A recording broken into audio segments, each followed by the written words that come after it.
RCB versus DC ಯಾರು ಗೆಲ್ಲುತ್ತಾರೆ? ಸಂಪೂರ್ಣ ವಿಶ್ಲೇಷಣೆ. ಮಹಿಳೆಯರ ಪ್ರೀಮಿಯರ್ ಲೀಗ್ 2026 ಈಗ ತನ್ನ ಕ್ಲೈಮ್ಯಾಕ್ಸ್ ಹಂತಕ್ಕೆ ಬಂದಿದೆ. ಕ್ರಿಕೆಟ್ ಪ್ರೇಮಿಗಳು ಕಾತರದಿಂದ ಕಾಯುತ್ತಿರುವ ಮಹಾ ಫೈನಲ್ ಪಂದ್ಯದಲ್ಲಿ ರಾಯಲ್ ಚಾಲೆಂಜರ್ಸ್ ಬೆಂಗಳೂರು ಮತ್ತು ಡೆಲ್ಲಿ ಕ್ಯಾಪಿಟಲ್ಸ್ ತಂಡಗಳು ಮುಖಾಮುಖಿಯಾಗಿವೆ. ಇದು ಸಾಮಾನ್ಯ ಪಂದ್ಯವಲ್ಲ, ಇದು ಗೌರವದ ಹೋರಾಟ, ಇದು ಇತಿಹಾಸದ ಕ್ಷಣ, ಇದು ಚಾಂಪಿಯನ್ ತೀರ್ಮಾನಿಸುವ ಅಂತಿಮ ಯುದ್ಧ. ಈ ಸೀಸನ್ ಆರಂಭದಿಂದಲೇ ಎರಡೂ ತಂಡಗಳು ಅದ್ಭುತ ಆಟ ತೋರಿಸಿವೆ. ಪ್ರತಿಯೊಂದು ಪಂದ್ಯದಲ್ಲೂ ಪೈಪೋಟಿ ಜೋರಾಗಿತ್ತು. ಆರ್ಸಿಬಿ ತನ್ನ ಬ್ಯಾಟಿಂಗ್ ಶಕ್ತಿಯಿಂದ ಎದುರಾಳಿಗಳನ್ನು ನಡುಗಿಸಿದೆ. ಡಿಸಿ ತನ್ನ ಸಮತೋಲನದ ಆಟದಿಂದ ಎಲ್ಲರ ಮೆಚ್ಚುಗೆ ಪಡೆದಿದೆ. ಆರ್ಸಿಬಿ ತಂಡದ ಪ್ರಮುಖ ಶಕ್ತಿಯೆಂದರೆ ಅವರ ಟಾಪ್ ಆರ್ಡರ್. ಸ್ಮೃತಿ ಮಂಧಾನ ನಾಯಕಿಯಾಗಿ ತಂಡವನ್ನು ಶಾಂತವಾಗಿ ಮುನ್ನಡೆಸುತ್ತಿದ್ದಾರೆ. ಗ್ರೇಸ್ ಹ್ಯಾರಿಸ್ ತನ್ನ ಆಕ್ರಮಣಕಾರಿ ಬ್ಯಾಟಿಂಗ್ನಿಂದ ಪಂದ್ಯವನ್ನು ಕೆಲವೇ ಓವರ್ಗಳಲ್ಲಿ ತಿರುಗಿಸುವ ಸಾಮರ್ಥ್ಯ ಹೊಂದಿದ್ದಾರೆ. ರಿಚಾ ಘೋಷ್ ಫಿನಿಷರ್ ಆಗಿ ಅದ್ಭುತವಾಗಿ ಆಡುತ್ತಿದ್ದಾರೆ. ಮಧ್ಯಮ ಕ್ರಮದಲ್ಲಿ ಸ್ಥಿರತೆ ಇದೆ. ಬೌಲಿಂಗ್ ವಿಭಾಗದಲ್ಲೂ ವೈವಿಧ್ಯತೆ ಇದೆ. ಇನ್ನೊಂದು ಕಡೆ ಡಿಸಿ ತಂಡ ಸಂಪೂರ್ಣ ಪ್ಯಾಕೇಜ್ ಆಗಿದೆ. ಶಫಾಲಿ ವೆರ್ಮಾ ಆರಂಭದಲ್ಲೇ ಬೌಂಡರಿ ಮಳೆ ಸುರಿಸುತ್ತಾರೆ. ಜೆಮಿಮಾ ರೋಡ್ರಿಗ್ಸ್ ಅನುಭವದಿಂದ ಆಟ ಕಟ್ಟುತ್ತಾರೆ. ಲೌರಾ ವುಲ್ವಾರ್ಡ್ ಕ್ಲಾಸಿಕ್ ಬ್ಯಾಟಿಂಗ್ ಶೈಲಿ ತೋರಿಸುತ್ತಾರೆ. ಅವರ ಬೌಲರ್ಗಳು ನಿರಂತರವಾಗಿ ವಿಕೆಟ್ ಪಡೆಯುತ್ತಾರೆ. ಫೀಲ್ಡಿಂಗ್ ಕೂಡ ಅತ್ಯುತ್ತಮ. ಇತಿಹಾಸವನ್ನು ನೋಡಿದರೆ ಡಿಸಿಗೆ ಸ್ವಲ್ಪ ಮೇಲುಗೈ ಇದೆ. ಕಳೆದ ಸೀಸನ್ಗಳಲ್ಲಿ ಡಿಸಿ ಹೆಚ್ಚು ಪಂದ್ಯಗಳನ್ನು ಗೆದ್ದಿದೆ. ಆರ್ಸಿಬಿ ವಿರುದ್ಧ ಅವರ ಗೆಲುವಿನ ಪ್ರಮಾಣ ಹೆಚ್ಚು. ಆದರೆ ಫೈನಲ್ ಪಂದ್ಯಗಳಲ್ಲಿ ಆರ್ಸಿಬಿ ವಿಶೇಷವಾಗಿ ಉತ್ತಮ ಪ್ರದರ್ಶನ ನೀಡಿದೆ. ಒತ್ತಡದ ಸಮಯದಲ್ಲಿ ಆರ್ಸಿಬಿ ಆಟಗಾರರು ಹೆದರುವುದಿಲ್ಲ. ಅದೇ ಅವರ ದೊಡ್ಡ ಶಕ್ತಿ. ಹೆಡ್ ಟು ಹೆಡ್ ದಾಖಲೆಯನ್ನು ನೋಡಿದರೆ ಡಿಸಿ ಹೆಚ್ಚು ಬಾರಿ ಜಯಿಸಿದೆ. ಆದರೆ ಕ್ರಿಕೆಟ್ನಲ್ಲಿ ಹಳೆಯ ದಾಖಲೆಗಳು ಮಾತ್ರ ಗೆಲುವು ತರುವುದಿಲ್ಲ. ಆ ದಿನದ ಫಾರ್ಮ್ ಮುಖ್ಯ, ಆ ದಿನದ ಮನೋಭಾವ ಮುಖ್ಯ, ಆ ದಿನದ ನಿರ್ಧಾರಗಳು ಮುಖ್ಯ.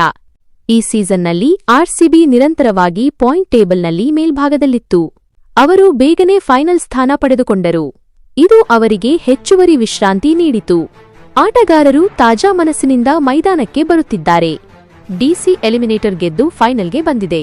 ಇದು ಅವರ ಆತ್ಮವಿಶ್ವಾಸ ಹೆಚ್ಚಿಸಿದೆ. ಅವರು ಈಗ ಮೂರ್ತಿಮಂತರಾಗಿ ಆಡುತ್ತಿದ್ದಾರೆ. ಮೊಮೆಂಟಮ್ ಅವರ ಜೊತೆ ಇದೆ. ಪಿಚ್ ವರದಿ ಪ್ರಕಾರ ಬ್ಯಾಟಿಂಗ್ಗೆ ಸಹಾಯವಾಗುವ ಮೈದಾನ. ದೊಡ್ಡ ಸ್ಕೋರ್ ಸಾಧ್ಯತೆಯಿದೆ. 160 ರಿಂದ 180 ರನ್ ಗುರಿ ಸಾಮಾನ್ಯ. ಹೀಗಾಗಿ ಟಾಸ್ ಗೆದ್ದ ತಂಡ ಮೊದಲು ಬ್ಯಾಟಿಂಗ್ ಮಾಡಲು ಯೋಚಿಸಬಹುದು. ಆರ್ಸಿಬಿ ಮೊದಲು ಬ್ಯಾಟಿಂಗ್ ಮಾಡಿದರೆ ಅವರ ಬ್ಯಾಟರ್ಗಳು ದೊಡ್ಡ ಟೋಟಲ್ ಹಾಕುವ ಸಾಧ್ಯತೆ ಹೆಚ್ಚು. ಡಿಸಿ ಚೇಸ್ ಮಾಡಿದರೆ ಅವರು ಶಾಂತವಾಗಿ ಗುರಿ ತಲುಪುವ ಶಕ್ತಿ ಹೊಂದಿದ್ದಾರೆ. ಈ ಫೈನಲ್ನಲ್ಲಿ ಕೆಲವು ಕೀ ಫ್ಯಾಕ್ಟರ್ಗಳು ಮುಖ್ಯವಾಗುತ್ತವೆ. ಪವರ್ ಪ್ಲೇ ರನ್ಗಳು, ಮಧ್ಯ ಓವರ್ಗಳಲ್ಲಿ ವಿಕೆಟ್ ನಿಯಂತ್ರಣ, ಡೆತ್ ಓವರ್ ಬೌಲಿಂಗ್, ಫೀಲ್ಡಿಂಗ್ ತಪ್ಪುಗಳು ಇವೆಲ್ಲ ಪಂದ್ಯ ಫಲಿತಾಂಶ ನಿರ್ಧರಿಸುತ್ತವೆ. ಸ್ಮೃತಿ ಮಂಧಾನ ದೊಡ್ಡ ಇನ್ನಿಂಗ್ಸ್ ಆಡಿದರೆ ಆರ್ಸಿಬಿ ಗೆಲುವು ಸುಲಭ. ಶಫಾಲಿ ವೆರ್ಮಾ ಬೇಗನೆ 40 ರಿಂದ 50 ರನ್ ಮಾಡಿದರೆ ಡಿಸಿ ಮೇಲುಗೈ ಪಡೆಯುತ್ತದೆ. ಒಂದೇ ಆಟಗಾರ ಪಂದ್ಯವನ್ನು ಸಂಪೂರ್ಣ ಬದಲಿಸಬಹುದು. ಫೈನಲ್ ಒತ್ತಡ ಎಲ್ಲರ ಮೇಲೂ ಇರುತ್ತದೆ. ಅನುಭವ ಇಲ್ಲದವರು ತಪ್ಪು ಮಾಡಬಹುದು. ಶಾಂತ ಮನಸ್ಸಿನ ತಂಡವೇ ಜಯಿಸುತ್ತದೆ. ಇದೇ ಕಾರಣಕ್ಕೆ ಎರಡೂ ತಂಡಗಳು ಸಮಾನ ಶಕ್ತಿಯಂತೆ ಕಾಣುತ್ತಿವೆ. ತಜ್ಞರ ಅಭಿಪ್ರಾಯ ಪ್ರಕಾರ ಆರ್ಸಿಬಿ ಸ್ವಲ್ಪ ಫೇವರಿಟ್. ಅವರ ಸಮತೋಲನ, ಆಕ್ರಮಣ, ಆತ್ಮವಿಶ್ವಾಸ ಅವರಿಗೆ ಪ್ಲಸ್. ಆದರೆ ಡಿಸಿ ಅನ್ನು ಅಲಕ್ಷ್ಯ ಮಾಡುವುದು ದೊಡ್ಡ ತಪ್ಪು. ಅವರು ಯಾವಾಗ ಬೇಕಾದರೂ ಪಂದ್ಯ ಕಿತ್ತುಕೊಳ್ಳಬಹುದು. ಆರ್ಸಿಬಿಗೆ ಗೆಲುವಿನ ಸಾಧ್ಯತೆ ಸುಮಾರು 55 ರಿಂದ 60%. ಡಿಸಿಗೆ 40 ರಿಂದ 45%. ಅಂದರೆ ಪಂದ್ಯ ಬಹಳ ಕ್ಲೋಸ್.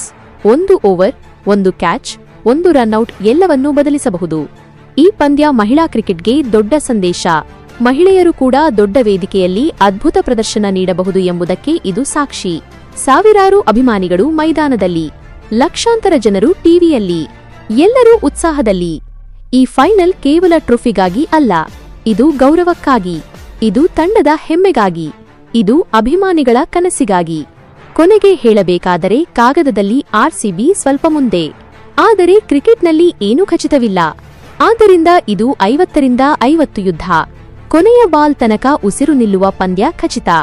ಯಾರು ಗೆದ್ದರೂ ಕ್ರಿಕೆಟ್ ಗೆಲ್ಲುತ್ತದೆ. ಅಭಿಮಾನಿಗಳು ಗೆಲ್ಲುತ್ತಾರೆ. ಮಹಿಳಾ ಕ್ರಿಕೆಟ್ ಇನ್ನಷ್ಟು ಎತ್ತರಕ್ಕೆ ಇರುತ್ತದೆ. ಇದೇ WPL 2026ರ ಮಹಾ ಫೈನಲ್ ಕಥೆ. ಇದೇ ಆರ್ಸಿಬಿ ವರ್ಸಸ್ ಡಿಸಿರ ರೋಮಾಂಚಕ ಹೋರಾಟ. ಇದೇ ಚಾಂಪಿಯನ್ ತೀರ್ಮಾನಿಸುವ ಕ್ಷಣ.